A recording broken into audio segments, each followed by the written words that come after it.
Hello everyone. आज मैं आपके लिए लेकर आई हूँ 0 to 1 का चैप्टर 10 जिसका नाम है माफिया का मैकेनिक्स। तो चलिए शुरू करते हैं। एक विचार प्रयोग के साथ अध्याय का आरंभ करें। किसी आदर्श कंपनी का कल्चर कैसा होना चाहिए? कर्मचारी अपने काम को पसंद करते हो, उन्हें ऑफिस में काम करना इतना पसंद हो कि वे औपचारिक पेशेवर काम के घंटे को भुलाकर घड़ी देखना भी भूल जाएं। कार्यस्थल छोटे कैबिनों में ना बटा हो, जगह खुली होनी चाहिए, कर्मचारी आरामदायक माहौल में सहज भाव से काम कर सकें। फाइल कैबिनेट की तुलना में बीन बैगों और पिंग पोंग टेबलों की संख्या अधिक हो सकती है। अगर हो सके तो योग कक्षाओं की सुविधा भी दे सकते हैं। पालतू जानवरों को लाने की अनुमति हो, और हो सकता है कि काम करने वालों के कुत्ते और बिल्लियां ऑफिस में ट्रॉपिकल मछलियों से भरे फिश टैंक के अनौपचारिक कंपनी मैस्कॉट बन सके। इस तस्वीर में क्या गलत है? इसमें कुछ ऐसे अटपटे से लाभ भी शामिल हैं जिनके लिए सिलिकॉन वैली लोकप्रिय है, परंतु इससे धन संपदा शामिल नहीं है और उसके अभाव में कुछ भी काम नहीं करता। आप ऑफिस की सुंदरता बढ़ाने के लिए किसी इंटीरियर डेकोरेटर को नियुक्त कर कुछ भी सार्थक नहीं पा सकते। मानव संसाधन सलाहकार आपकी नीतियों पर काम नहीं कर सकता, या फिर ब्रांडिंग विशेषज्ञ आपके लिए प्रचलित शब्दों को नहीं निखार सकता। कंपनी कल्चर कंपनी से अलग अस्तित्व नहीं रखता। किसी भी कंपनी में कल्चर नहीं होता, हर कंपनी एक कल्चर है। स्टार्टअप आप ऐसे लोगों की टीम है जो मिशन पर निकली है, और एक अच्छा कल्चर भीतर से झलकता है, व्यवसायीकरण से परे। मैंने जो पहले टीम तैयार की थी वह सिलिकॉन वैली में पेपल माफिया के नाम से जानी गई, क्योंकि मेरे कई भूतपूर्व सहकर्मी आपस में एक दूसरे की सहायता करते हैं, सफल टाइम कंपनियों में निवेश करने से सफल रहे। हमने 2002 में पेपल को $1.5 बिलियन में इरबो को बेच दिया।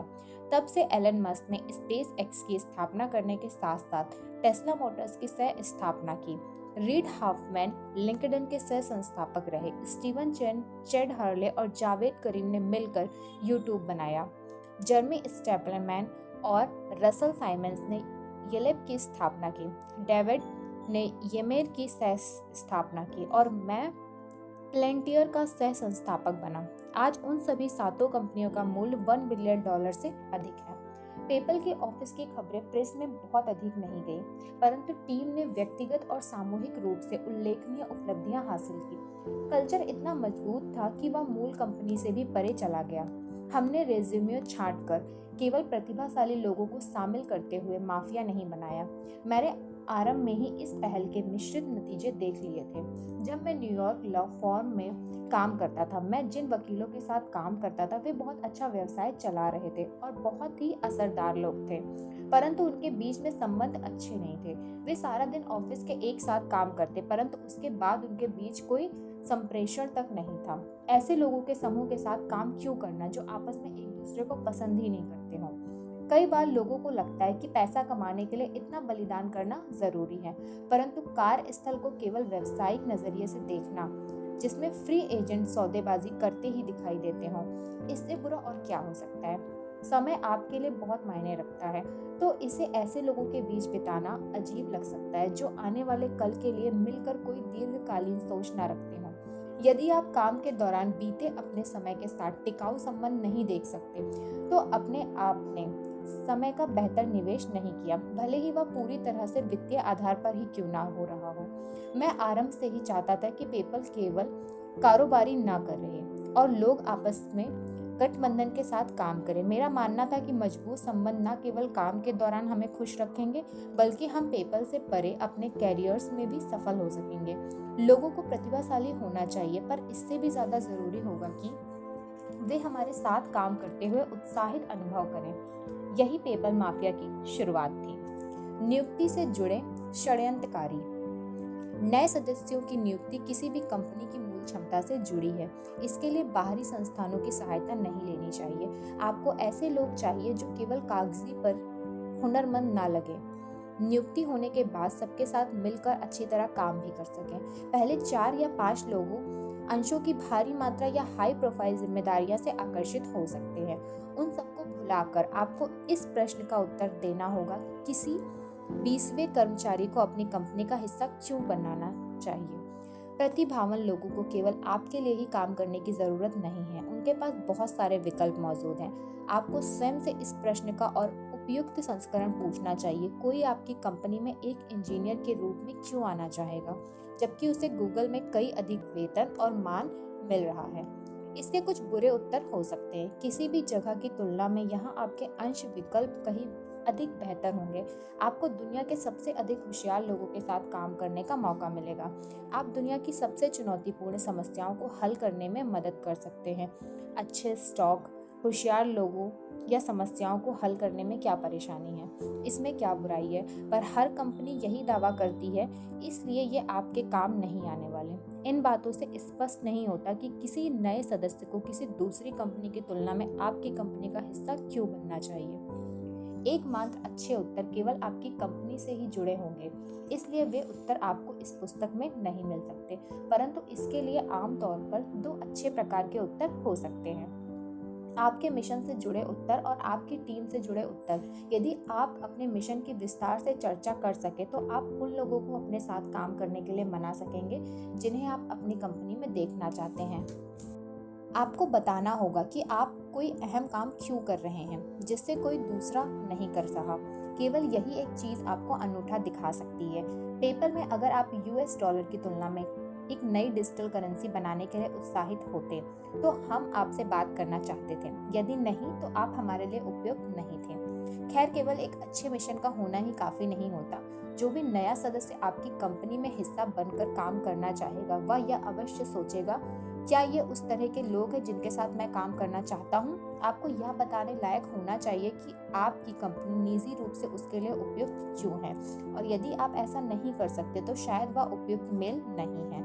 इन सब बातों से परे उसे प्रलोभनों से अपनी ओर ना खींचे। अगर कोई फ्री लॉन्ड्री पिकअप, पेट टेक केयर जैसे सुविधाओं के लालच में आपके साथ काम करना चाहता है, वह आपकी टीम में शायद कुछ ही सार्थक योगदान ना दे सके। बस आपको स्वास्थ्य बीमा जैसी बुनियादी सेवाओं का देना है और फिर ऐसा वादा करना है जो कोई दूसरा नहीं कर सकता। उसे बहुत कमाल के लोगों के साथ अनूठी समस्याओं पर अतुलनीय काम करने का अवसर मिलेगा। आप भले ही भुगतान और वेतन के मामले में 2014 के गूगल ना हो, पर अगर आपने अपने मिशन और टीम से जुड़े अच्छे उत्तर दिए हैं तो आप 1999 के गूगल के समान तो ही हो सकते हैं। सिलिकॉन वैली की टोपी वाली जैकेट की आड़ में क्या छिपा है? बाहरी तौर पर आपकी कंपनी में सभी को एक ही तरह से अलग होना चाहिए। ईस्ट कोस्ट में सभी एक जैसी टाइट जीन्स या अपने काम के अनुसार पिंस टाइप सूट पहनते हैं। माउंटेन व्यू और पालो अल्ट्रो में नौजवान टी शर्ट पहनकर काम पर जाते हैं। यह एक रूढ़ित है कि तकनीकी कर्मचारी इस बात की परवाह नहीं करते कि वे क्या पहन रहे हैं, पर अगर आप टी शर्ट पहनने वालों को गौर से देखें तो आपको उनकी टी शर्ट पर उनकी कंपनी के लोगो बने दिखाई देंगे। टेक कर्मचारी उनको पूरी तरह देख रेख करते हैं। ऐसा क्या है जो किसी स्टार्टअप कर्मचारी को बाहरी आदमी से तत्काल अलग दिखाता है? या उसकी ब्रांडेड टी शर्ट या टोपी वाली जैकेट होती है जो उसे उसके सहकर्मियों जैसा दिखाती है। स्टार्टअप वर्दी एक सादे से नियम को पूरा करती है। आपकी कंपनी में सभी को एक ही तरह से अलग होना चाहिए, एक जैसी सोच रखने वालों का समूह जो कंपनी के मिशन के लिए पूरी तरह समर्पित है। पेपर में मेरे सह संस्थापक मैक्स लेविन कहते हैं कि स्टार्टअप्स को अपनी शुरुआती स्टाफ को जहां तक संभव हो निजी रूप से एक समान बनना चाहिए। स्टार्टअप्स के पास सीमित संसाधन होते हैं और टीम बहुत छोटी होती है।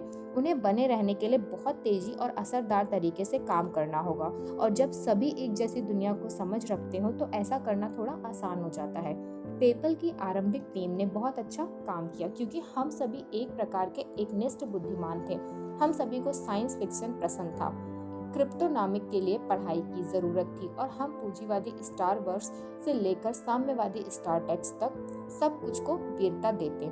सबसे अहम बात यह थी कि हम सबके भीतर एक डिजिटल करेंसी बनाने का जुनून था जिसे सरकार के बजाय लोग नियंत्रित करते थे। किसी कंपनी को कारगर बनाने के लिए इससे कोई अंतर नहीं पड़ता कि लोग कैसे दिखते हैं या किसी देश से आए हैं। हमें ऐसे लोगों को काम पर रखना होता जो हमारी तरह ही हमारे लिए काम के लिए जुनून रखते हों। एक काम करें, भीतरी तौर पर आपकी कंपनी में हर व्यक्ति की पहचान उसके काम से होनी चाहिए।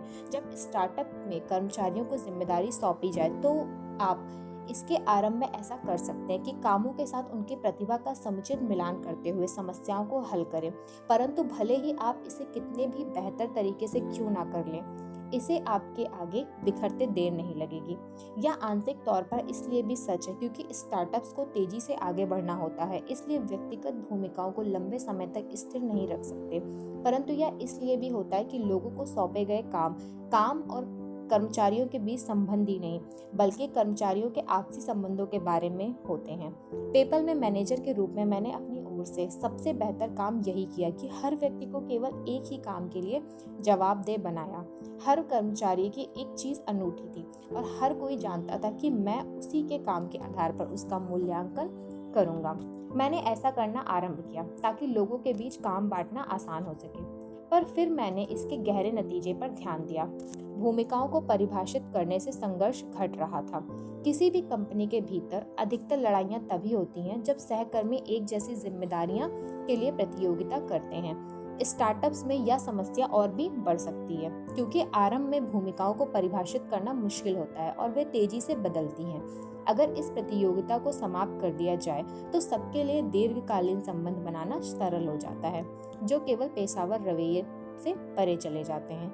इससे भी कहीं अधिक आंतरिक शांति भी किसी स्टार्टअप को बने रहने के लायक बनाती है। जब कोई स्टार्टअप असफल होता है तो हम अक्सर कल्पना करते हैं कि यह प्रतियोगी इकोसिस्टम में विरोधियों का शिकार हो रहा है, परंतु हर कंपनी का अपना इकोसिस्टम भी होता है और अगर इसके भीतर संघर्ष होगा तो यह बाहरी चोट के लिए और भी नाजुक हो जाएगा। आंतरिक संघर्ष को आप किसी ऑटोइम्यून रोग की तरह मान सकते हैं। भले ही मौत का तकनीक कारण निमोनिया हो, परंतु असली कारण हमेशा पर्दे की आड़ में रहता है। संप्रदाय और सलाहकार। बहुत ही गहरे संगठन में सदस्य केवल अपने सदस्यों के साथ ही उठते बैठते हैं। वे अपने परिवारों को उपेक्षित करते हुए बाहरी दुनिया को त्याग देते हैं। बदले में उन्हें बहुत गहरी भावनाओं का अनुभव होता हो और हो सकता है वे उन्हें कुछ ऐसे सत्य भी मिले जो बाहरी दुनिया को कभी नहीं मिलते। हम ऐसे संगठनों को कल्ट या संप्रदाय का नाम देते हैं। पूर्ण समर्पण का कल्चर भले ही बाहरी से दीवानगी लगता है क्योंकि अधिकतर ख्यात संप्रदाय हिंसक रहे। जिम जोन्स और चार्ल्स मैसन का प्रस्थान अच्छा नहीं रहा, परंतु उद्यमियों को अति समर्पण वाले कल्चर को गंभीरता से लेना चाहिए। क्या आपने काम के लिए ऊष्मा से भरा रवैया मानसिक सेहत का सूचक है? क्या केवल पेशेवर पहल को ही उपयुक्त माना जा सकता है? अगर आप किसी कल्ट के ठीक विपरीत की बात करें तो एसेंजर जैसी सलाहकार फर्म का नाम ले सकते हैं, जिसके पास न केवल अपने मिशन की कमी होती है, बल्कि व्यक्तिगत सलाहकार भी कंपनी से लगातार आते जाते रहते हैं, जिनके साथ उनका कोई दीर्घकालीन संपर्क नहीं होता। हर कंपनी के कल्चर को एक रेखीय रूप से देखा जा सकता है। बेहतर स्टार्टअप उन्हें माना जा सकता है जो थोड़े कम कट्टर संप्रदाय कहला सके। सबसे बड़ा अंतर यह होगा कि संप्रदाय किसी अहम चीज के बारे में कट्टरता की हद तक गलत हो सकते हैं। जो लोग एक स्टार्टअप बनाते हैं वे किसी चीज के बारे में कट्टरता की हद तक सही हो सकते हैं जिसका बाहरी लोगों को पता नहीं होता। आपको सलाहकार इस तरह के रहस्यों की जानकारी नहीं दे सकते और अगर कंपनी पारंपरिक पेशेवरों को समझ नहीं आती तो आपको इसके लिए चिंता करने की भी जरूरत नहीं है। बेहतर होगा कि आपको कोई कल्ट या फिर माफिया के नाम से पुकारे। आज की वीडियो में बस इतना ही। बाकी का नेक्स्ट वीडियो में एक नए चैप्टर